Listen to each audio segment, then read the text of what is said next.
That is cool. Okay, so El Dorado, and we got the Grand Marnier. All right. All right. Yeah. You ready? Yeah. Whenever you want to start. Greetings, ladies and gentlemen, and welcome to another episode of Across the Table, where the drinks are cold, the mics are hot, and the conversations are fire. Oh. Sitting across the table from me, known this man for years. He probably don't even remember, but I've known this man since he was an ankle biter. Long time. Sitting across the table from me, my man 50 grand, Keevin London. What's going on, sir? Good with you, man. First things first, I always do this. Here's to a great conversation. Here's to you.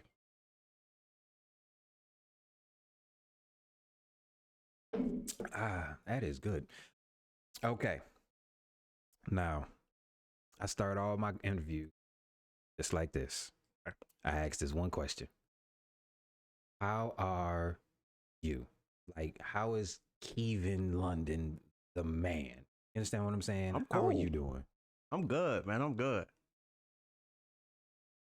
I'm working. Got a crib, got whips. I'm doing it. Got the necessity, so you good. Yeah, I got everything covered. That is what's up, man. Oh. That's what's up. All right, let's talk, man. Because you're a fire. I saw this man at Kroger in his uniform. You're a firefighter. That's every day. I got a question, man. What's that? What made you want to do that? For real, it's as challenging as rewarding. I got military background, so my skill set transitioned over pretty easy to that, and it's been working out. Military background. What's that? I was in the Navy. Word? Yeah, I did 6 years in the Navy. What's that like? It's different, man. It's a unique experience. It's either gonna be good for you or it's not. It ain't for everybody, but it's real eye opening too. I've been all around the world because of the Navy, and seen all type of shit. So it really broadened your horizon. You know what I'm saying? It's good to get out of Toledo, and But see, you didn't just get out of Toledo. You got out of the United States of Right, America. right. You Yeah. understand what I'm and saying? that's when you start living life. Let me ask, man, because most of my family's military. Mhm. Most of my family's either military, law enforcement, or has something to do with the with juvenile. Right. You understand what I'm saying? Well, let's start here. What made you even want to get into the military in the first place? Well, I went into the Navy because I was having a baby. So it was a crisis of leadership? Pretty much. I mean, like I was 18 and I was working at Taco Bell at the time. I was like, well, I don't want him looking up to the Taco Bell drive-through. I want to be a bigger role model. So I was like, I don't want to do Army or the Marines because that time they was on the news every day, KIA. You know what I'm saying? So I was like, all right, let me go Navy then. They seem to got a better strategy. You don't see sailors on the news dead or shot. So I said, all right, bet, let me try them. So you went the safer route. Yeah, hell yeah. You know what? I ain't even mad at you. That's what's up. Now, being in the military and having to deal with not only different people, but having to go different places and try to acclimate to different cultures. You think that has changed your mindset as to how you are here, being that you've seen so much? Definitely. The military definitely changes you. It makes you more aware of where you are and who's around you. More aware of how you carry yourself. The public perception of you, you know what I'm saying? All type of stuff, but it definitely changes you. have you had any type of, because, and I'm asking this question because, like you said, like I said, most of my family is military. So I'm asking this question, like, have you had any type of psychological effects or mental effects? And if so, how did you deal with that? Um, I guess I would say yes or no. I'm not a psychologist, so I couldn't really tell you psychologically how I've changed. I mean, with time, everybody's gonna change, but because of that military structure and me going in so young, that's pretty much who I am as a person now. You know what I'm saying?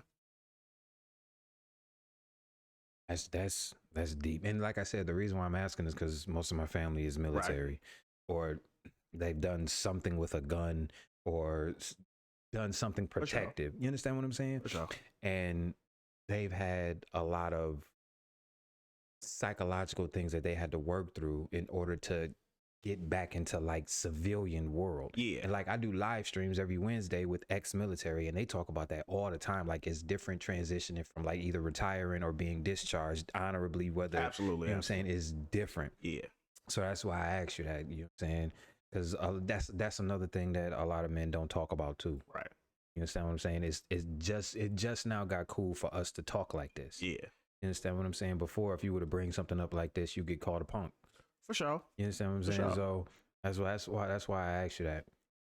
So you transition. So did you go from the military straight to being a firefighter, or was there something in between? No, it was a big gap in between. I got out of the military in 2010, and I didn't get on the fire department until 2018. Wow, it took you that. Is that normal? Well, I mean, what's normal? You know what I'm saying?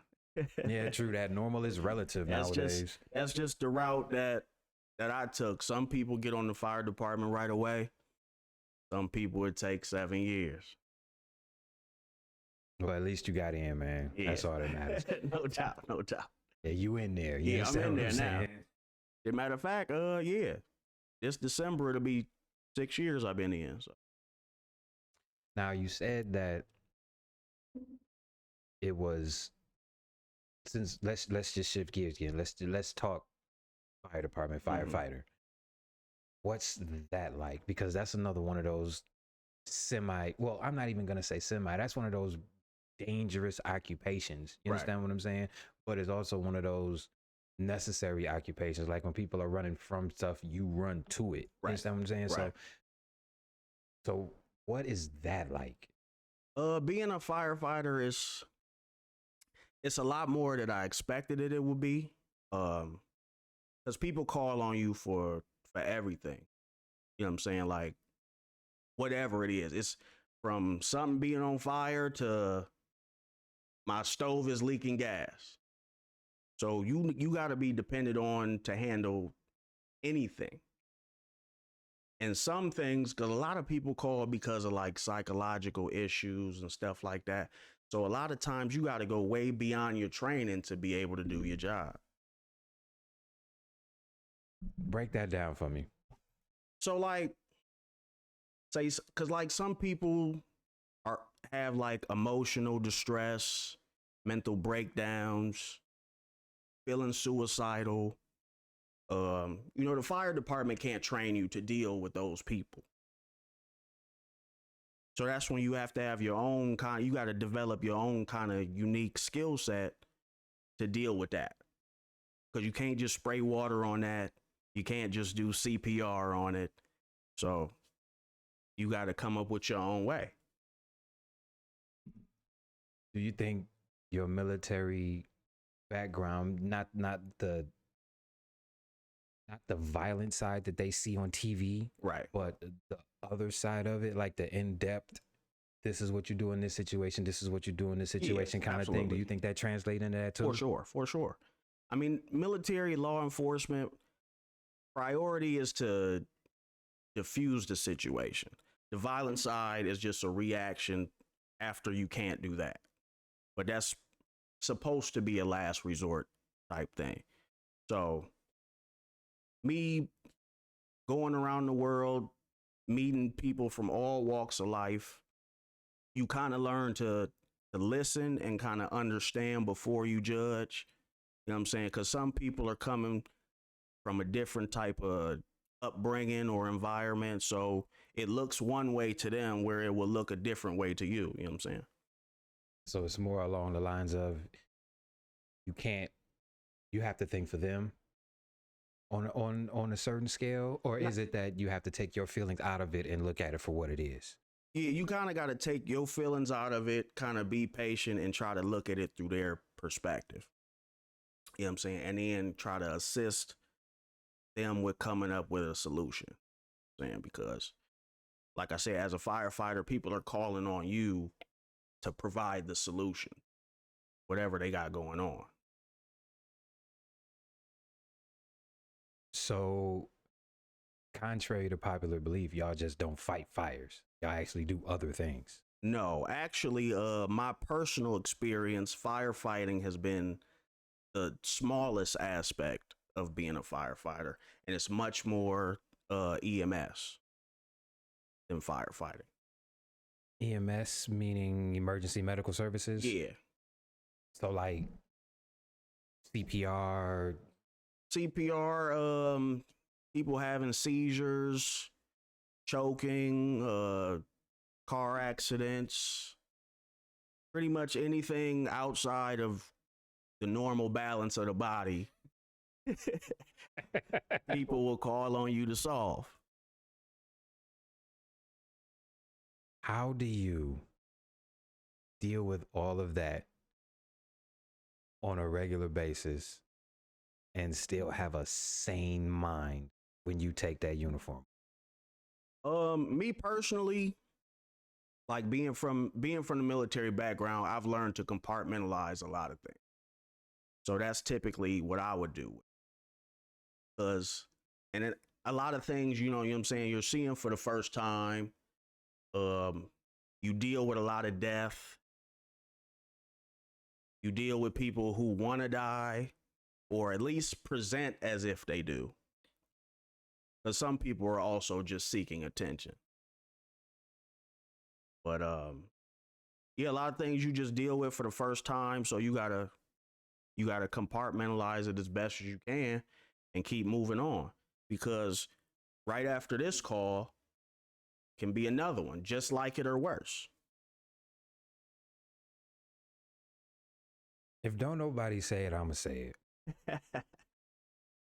I'm gonna say thank you for your service. Not just for the military, but I know a small aspect of what you're talking about because of my family, but I've never been a cop. I've shot a gun once in my life, and I will never do it again. Well, you don't know that. Willingly, like last resort maybe, but like I just, you could never say what you would never do. But I get what you're saying, right. But what I'm saying is I don't see myself going out and purchasing a firearm or something like that. But I do know that it's necessary to have the training to know how to do so. Right. You understand what I'm saying? That's why I said I would never, ever do it, because I fired it once and I saw that, one, it was too much power in my hand. Mm-hmm. Way too much. Right. And two, I didn't know how to handle having that much power in my hand at the time. And a lot of these dudes out here, and a lot of these people out here, shout out to Blackout Tactical, by the way. No doubt. But a lot of people out here have these devices, but don't have the emotional training to deal with having that much power, having the power to take a life. You understand what I'm saying? So that's why I said I would never, ever do that, because I just don't see myself having to do that or putting myself in that position. But I'm not dumb enough to think that I don't need the training to learn how to do it. You understand what I'm saying? Right. We went further than, well, let's start here. What is it, if somebody wanted to be a firefighter, what would they have to do? Well, there's a written test. So you gotta go to the National Testing Network and sign up there, and that's where you take your test at. And once you pass the written test, then the city will contact you to move forward in the process. Before they used to do, I think they used to do the physical test at a different time. I think now it's you do the physical test right after the written test. After the physical test, there's an interview, there's a background check, then there's like a drug screen, medical exam, and then after that you begin the academy. So they give you a physical test before they even think about putting all of that other stuff on you. That's actually kind of smart, because if you can't physically do the job, what's the point of me putting you through the rest of this? Right. And a lot of people were failing the physical part, so that's why they moved it further in the front of the process. So it's like, all right, I don't want to get all the way here with you, and you should have been done way in the first up. place. Yeah. That actually makes sense. Were there any like minimum weight requirements, minimum No. age requirement? Well, I know there's an age requirement. Yeah, the age cutoff is 40 now. It used to be 35, it's 40. Yeah, I saw that they were raising it. Are they raising it because there's a shortage, or are they raising it because they actually want more people to actually facilitate these roles? I think it's a combination of both. I mean, I know the military has also moved to 40.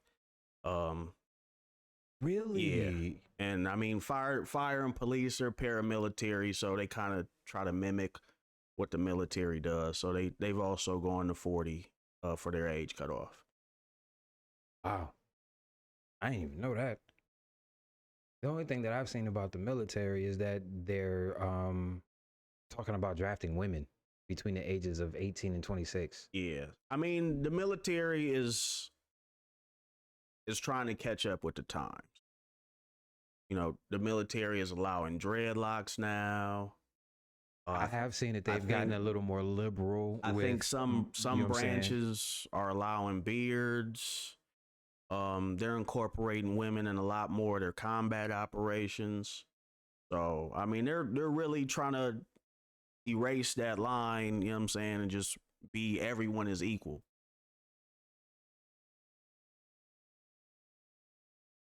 It makes sense in theory. Like it does. But that's a whole nother conversation. Mm-hmm. We would be here for hours talking about that. Yeah. How is it? Are you single? Are you married? Are you dating? I do have a girlfriend now. How does she take you? And I'm asking you this because my mom married a cop. Okay. My aunt was a deputy and my uncle was a deputy. My cousin married a deputy. Those are dangerous jobs. And that's somebody that you have. Well, I'm speaking from my side of it. That's somebody that you pledged your life to. That's going out and risking his life every day, even if he's either in a beat car or you're in a truck just patrolling. You understand what I'm saying? There's still a chance that you could get a call saying go here and do this, and your life potentially be on the line. Absolutely. How does she deal with that? Like, how does she deal with you having such a quote unquote dangerous job? At least that's what the perception would be, because when people say firefighter, they automatically think you going in with a hose to put out a fire in a burning building and save a bunch of kids on the 5th floor, which is possible. Right.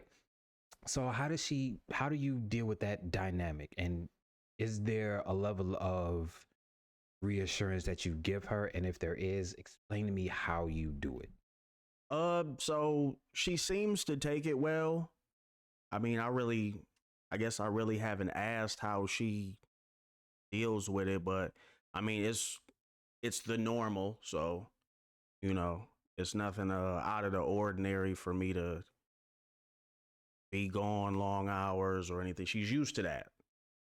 So, but outside of that, I don't really know if she has any personal fears about it or anything like that. As far as reassurance, I mean, you can't really give any reassurance. I mean, because even just on the way to the scene, going lights and sirens, somebody could not hear you, not see you, or not care, or because not I've care. seen that too. Yeah, and slam into you on the way to, you know what I'm saying? An accident before the accident. Yeah, I've absolutely. seen that too.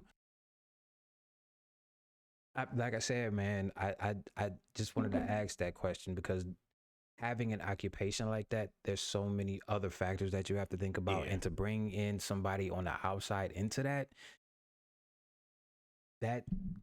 dynamic always interests me. Like it always did. I mean, as far as my family goes, they on the outside they looked okay, but I could tell that every time that their husband left or their wife left to go do this dangerous job, there's a sinking feeling that they have. Like, okay, I know he's gonna come home, but I know that there's a possibility that he won't.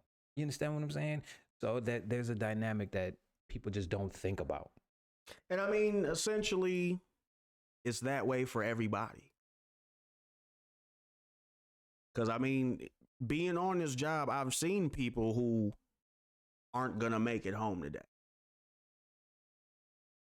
You know what I'm saying? So I guess every career is inherently dangerous to a degree.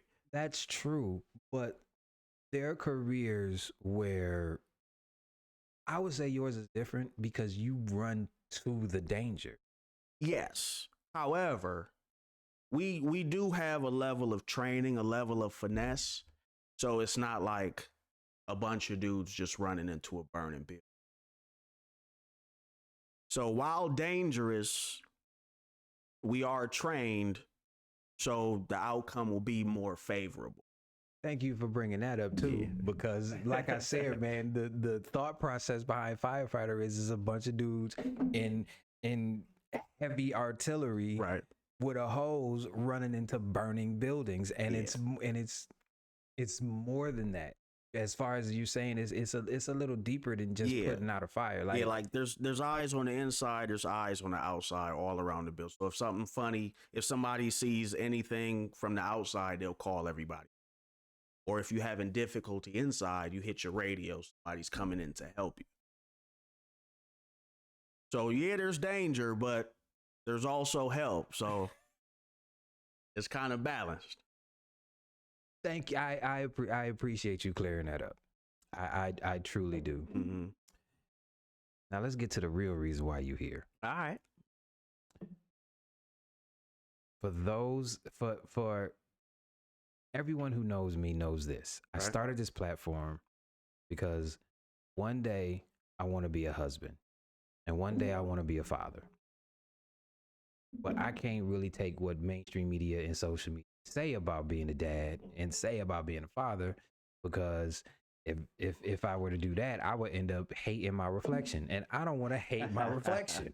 You understand what I'm saying? I don't want to do that. And hold on, before we go any farther, I said this before, and I'm going to say it again. Do not invite me on your panel discussions. Do not invite me on your little red pill channels.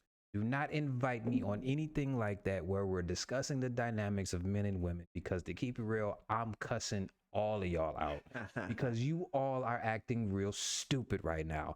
There might be a video based on how dumb everybody is acting coming soon.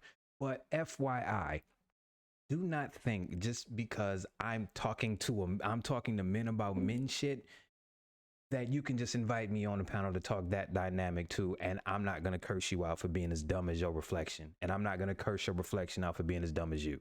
So stop inviting me, because you're not gonna like what you get. Like, you're not. So, anyways, I invited you here because you're a dad, and I want to be a dad. Mm-hmm. You got a son or a daughter? I got a son. You got a you a boy dad too. Man, listen. What's it like being a dad, bro? I mean, and when you get into that, what's it like facilitating the role of dad or father? You understand what I'm saying? Like, what does that mean to you? My experience is a lot different than a lot of guys may or may not. I mean, because like even with me going in the military so young, there has been long periods where I wasn't there. So our dynamic is different. But I will say, as far as being a dad, it really all depends on the chemistry that you form with your seed. And as long as that's not attacked, being a dad will be the best thing you can ever be. And the most important thing that you could be. Because you getting a hands-on training at teaching a person how to live in the world. You know what I'm saying? So this is the best, or this is the most important coaching opportunity that you will ever have. So, and like I said, as long as that's not attacked, then it's going to be a great experience. Now, first of all, are you comfortable getting into that? I mean, I'll get into it as deep as I want to get into it. I don't want to step on no toes, but this is this is another dynamic that we don't talk about. Right. Well, y'all, because I don't have any children. Right. But that's another dynamic that men, especially fathers, don't talk about. The role of father, or the facilitation of the duties of the father, being attacked in a way that you can't really fulfill them. You understand what I'm saying? Right. So when you say attacked, what do you mean by, like, and you don't have to get specific, but just what do you mean by that? So attacked as far as any, go ahead. Any outside force that intentionally tries to disrupt the chemistry that you and your seed can form. As far as like being incarcerated, being in the military, or the child's mother.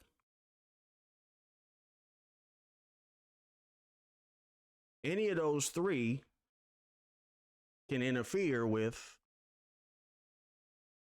the opportunity you get to coach your person. So I know that you being gone had to take a toll on your son because you weren't there, even though it really wasn't on you because you wasn't there, kind of, sort of. Right. You understand what I'm saying? It was like the government said, hey, I got to do this. And if I don't do this, I'm not going to be here anyway because they're going to put me in jail. Right. You understand what I'm saying? So, wait a minute, how old is he? He's 20 now. So he's old enough to understand. Right. How do you feel like you being gone from the military and being away from your son like that has kind of put you in a position where you feel like you got to pay something back, or you got to make up for some time? Not exactly. Because even being away in the military, that's my shit. Now this is some good shit. But yeah, even being away in the military, excuse me, you still have opportunities to connect and communicate. So yeah, you might not be at every game, you might not be at every spelling bee, whatever, but you still can share those moments. You know what I'm saying? So I don't really think that I need to pay back time or anything like that. I asked that question because I often hear men who have children that have gone for so long, they kind of feel like they do only because they've been gone for so long, but they were only gone for that long to help provide something for that child, so that way that child has something. You understand what I'm saying? So right. It's kind of like they fight like a civil war inside their body. Like, am I really trying to make up for lost time, or should I just start right here, be present, and try to build a relationship with my son because I'm here now? You understand what I'm saying? So then that's another dynamic that people don't talk about, like being away from your child and then trying to come back, or being back and trying to build that? Do you feel like there's any type of, for lack of a better term, resentment that he may feel towards you for being gone? Sure. I mean, and I don't know if it's particularly me being gone or maybe something else. I don't know. You keep doing that. And I'm trying not to, I'm really trying not to go there. Only because here's the situation that we're in as men right now. Right. You saying something about that particular situation and me listening to it and me understanding how it is, because I used to work in the system. People don't understand this about me. I used to be a file clerk down at the Juvenile Justice Center. I used to move files from the Justice Center to the old family court building that's on Adams Street, across the street to municipal court, to child support, and then back again. Yeah.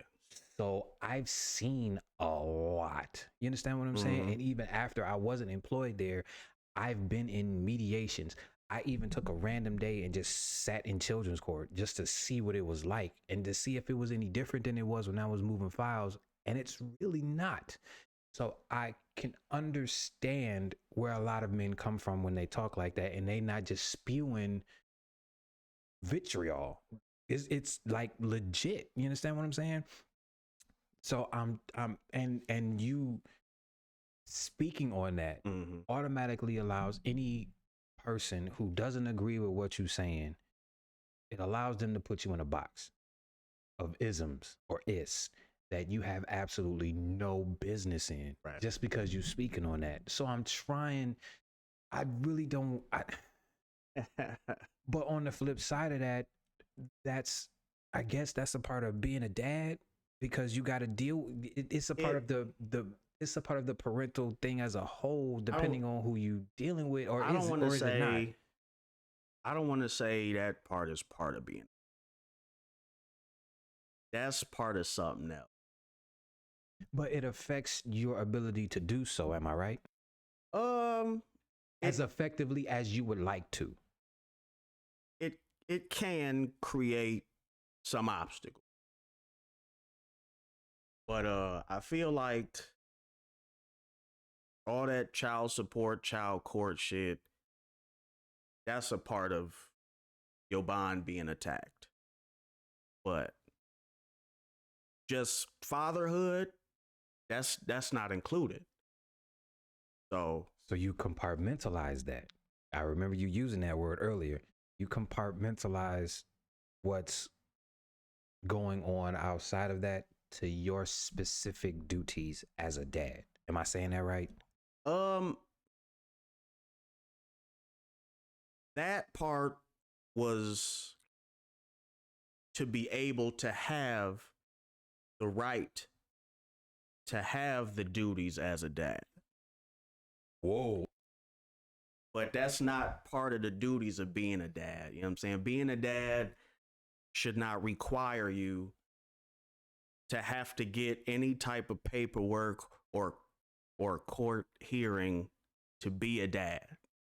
That's not part of fatherhood. That's part of the system and your bond being attacked. Now I don't have a choice. You spoke on it and you connected it in a way that it actually matters. So I need you to elaborate. You don't have to get too personal, but I need you to elaborate about how a bond can get attacked by a third party to keep you from doing what you're supposed to do. So basically, let's say you have a child with a woman, she doesn't want you to see the child for whatever reason. You can't just go over there banging on the door like, give me my son, because the police are going to take you away. And the police taking you away in front of your child is already starting. That's the worst picture that your son could have of you. Even if you're doing the right thing. So then you try to go to the court. But the court don't care about no man. I don't care what the situation is. Unless you have like a video like, look, this is her smoking crack right here. You really at the court's mercy.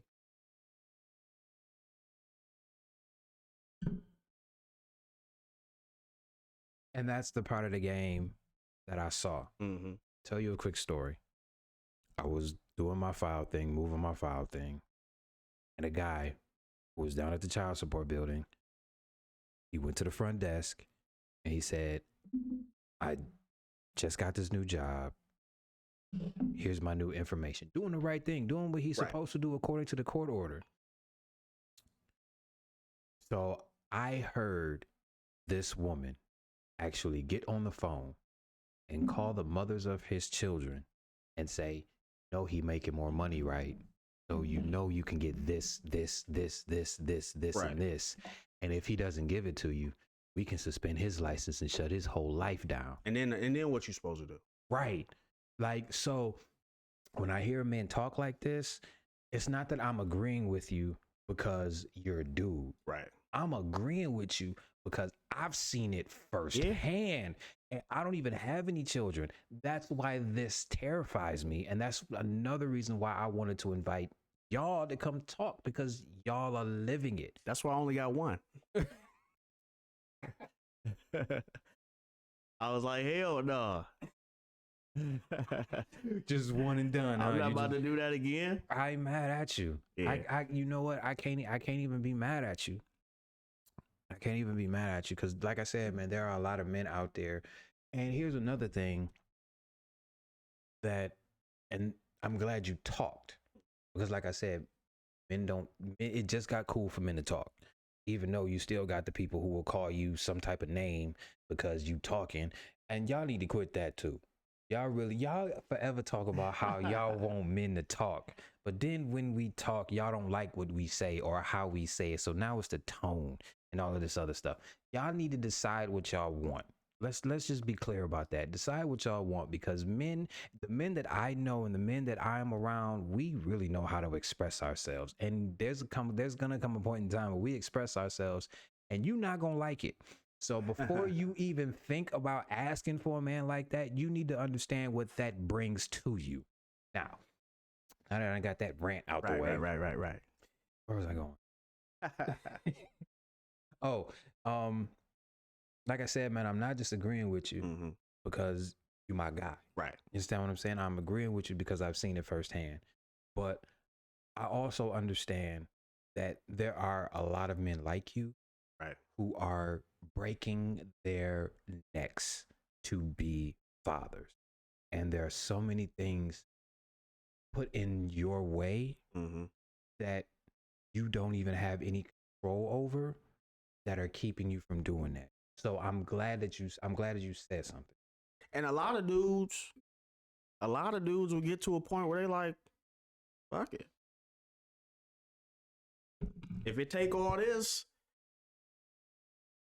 whatever. I've said I said this before. I can understand how a man could quit. And it's not giving up. It's understanding that there are things put in your way you just can't get through. Right. Sometimes the only winning move is not to play. Sometimes you just gotta stop playing. You understand what I'm saying? Sometimes the only way to protect your peace is to just move on. And you know what? I understand it, but a lot of people will look at that as you giving up. But it's not really you giving up, because I always say this, and since I worked in the system, I had to know the numbers. Y'all are the most active men in children's lives amongst cultures. Like, I think it's like 4 out of 5 of y'all are active in the child's life. Yeah. Like 4 out of 5. You understand what I'm saying? So the whole idea of quote unquote deadbeat dads should be dead as a whole if you actually look at the raw numbers, and if you look at the men that are actually fighting to do it. So I can understand your plight. Right. Like I get it. I get it. And I hate the fact that men like you are compared to the 1 out of 5 that just don't want to do nothing. Yeah, I've And, seen that too. bruh. And it's like, come on, man. Like, really? And you know what I've seen though? The men like that always get with like a woman like I wish I would have got. And the women who should have got him, they get me. And it's like, damn, you know what I'm saying? Like, because like me, I was like, I'm not even trying to, I'm cool with every other weekend. That's easy. That's easy. Every other weekend and one day in between? Right. That ain't nothing. Do you see how simple? Do you see how easy that is? Do you understand? See, and this is another reason why I don't want to be invited on your stupid little panels. This is a fight that we have no business in. Yeah. We should not be doing it. Like, this is silly. At any time, a man should be able, if they're separate, a man should be able to contact a woman and be like, hey, I'm going to pick up my son. Ooh, you know what I'm saying? If y'all are not out of town or got nothing planned, I should be able to come through, you know what I'm saying? Especially if I'm not in a gang, I'm not living no dangerous lifestyle. What is the problem? This man is a firefighter who is probably, you still getting paid from the military, right? Because you were discharged. Did you retire or were you discharged? No, I was honorably discharged. So you still getting a check, basically? No, I didn't retire. Oh, okay. Yeah, So it's I different. did 6 active. You got to do 20 active to get your retirement. Ah. Which sometimes I still kick myself because if I'd have stayed in the Navy, I'd have been retiring next year at 39. Full retirement. Wow. But even still, you're a firefighter with state and city benefits. What is the... This is why I hate it here, bro. I hate it here so much. This is why I say that. But it's not just here, though. But what I'm saying is,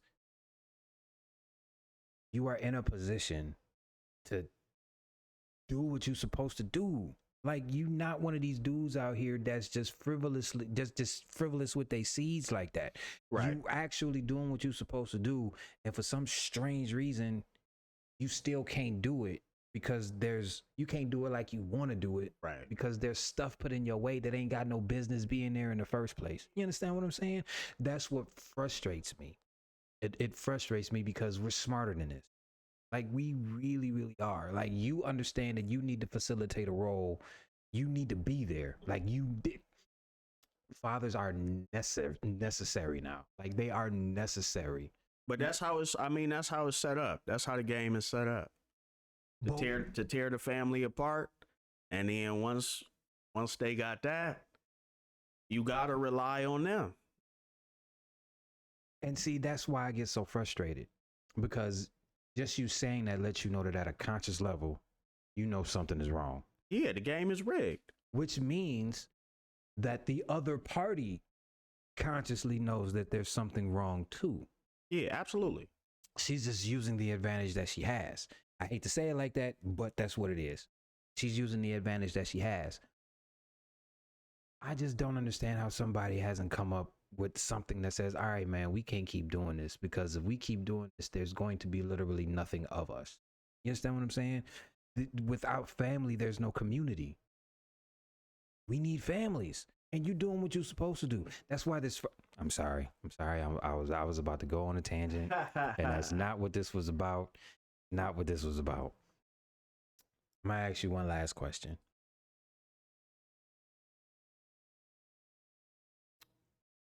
Being a firefighter and also being a dad and being in a relationship, how do you balance time for each thing and still have time for Keevin. You understand what I'm saying? I mean, you gotta make it. You gotta schedule time for everything that you want, including yourself. Because you can't. I mean, if you don't, you have to schedule time and you have to have boundaries for that time.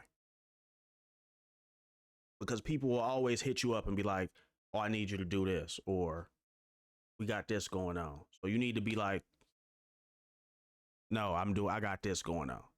You know what I'm saying? You can't be 100% available. So that's pretty much how I do it. And that's what I would recommend everybody else to do. Just have mandatory time to take care of yourself.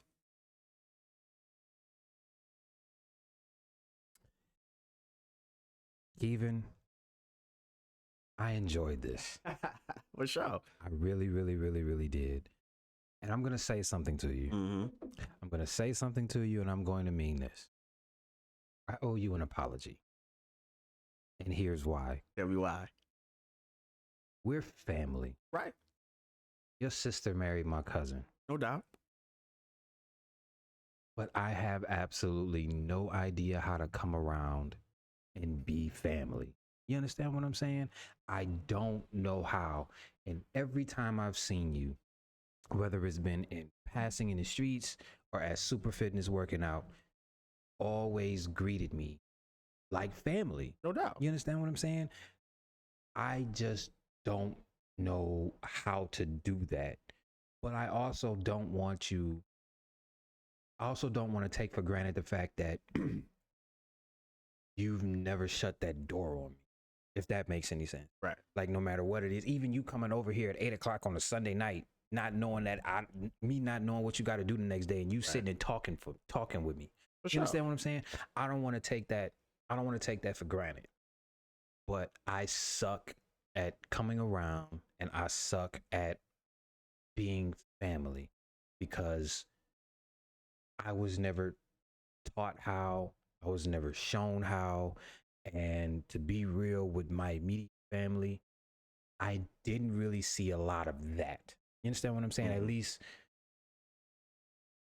I actually, you know what? I take that back. I did, but after Granny died, it fizzled. You understand what I'm saying? Right. But you got a crew like you, Scotty, Keys, Keena, R.I.P. Zig. No doubt. R.I.P. Zig. Toast up to Zig, man. Zig was one of the few men. Man, you know what's crazy? I used to see him all the time at this laundromat up here because that's where we used to just. Zig was one of those types of people that if you didn't like him, you was just hating. Right. Like, you was just hating. Like, how can you not like Zig? You understand what I'm saying? But we're too intertwined as far as life goes. Like, we're family. I just don't know how to act like it. You understand what I'm saying? And it sucks because I do want to come around. Like, I do want to be a part of that. I just don't know how, and I don't want to just shove myself into it because you got crew. Like, all of you get together and all of you do shit. Yeah. You understand what I'm saying? So, just on the strength of the fact that we're family and I suck at acting like it, I owe you an apology. I mean, you can't say you suck at acting like it, because I feel like, I mean, you probably just putting all your needs to the forefront like you should. And I mean, when you have spare time, you spend it how you want to. You don't really have to, there's no way you need to behave or anything like that to be family. You're going to be family regardless. You know what I'm saying? But what I'm saying is, we're too intertwined to not be closer as family than we are, if that makes any sense. Right. And that's why I said I owe you an apology, because I feel like a huge part of that is on me because I don't know how. You understand what I'm saying? So that's why I said what I. Well, all you gotta do is be like, hey, what you got going on? You know what I'm saying? You can pull up to the crib, go to City Hall, whatever. I appreciate that door being open. No doubt. I do. I appreciate that, man. And thank you again for coming to talk to me. Absolutely. That this was a great conversation. For sure. And you know what? I'll just end it at that, man. Thank you for taking the time out, and thank you for opening that door. Hey, anytime, man. I appreciate that, man. For sure. For real. This has been your episode of Across the Table, where the drinks are cold, the mics are hot, and the conversations are fire with my man, 50 grand. No doubt. Keevin London. Like I said, man, this was great. This was great, man. This was hype, man. Yeah. And whenever you want to come talk, just hit me up. Say, hey, man, I got some things I need to get off my chest. This is normally about dads and fathers, but I'll set aside some time for you. Just hit the link and let's get something popping. Mm-hmm. But once again, man, this was your episode, and this was an episode that was necessary. I needed this needed to happen. So don't forget, like, comment. I hate saying that. I hate saying like, comment. But you subscribe. got to, man. You got to tell them what to do. I know, but I feel like I'm begging. Like, hey, man, sometimes you gotta beg. You can't be too proud to beg. I feel. I guess that's if people on the corner can do it, people on the internet can do it. Don't forget.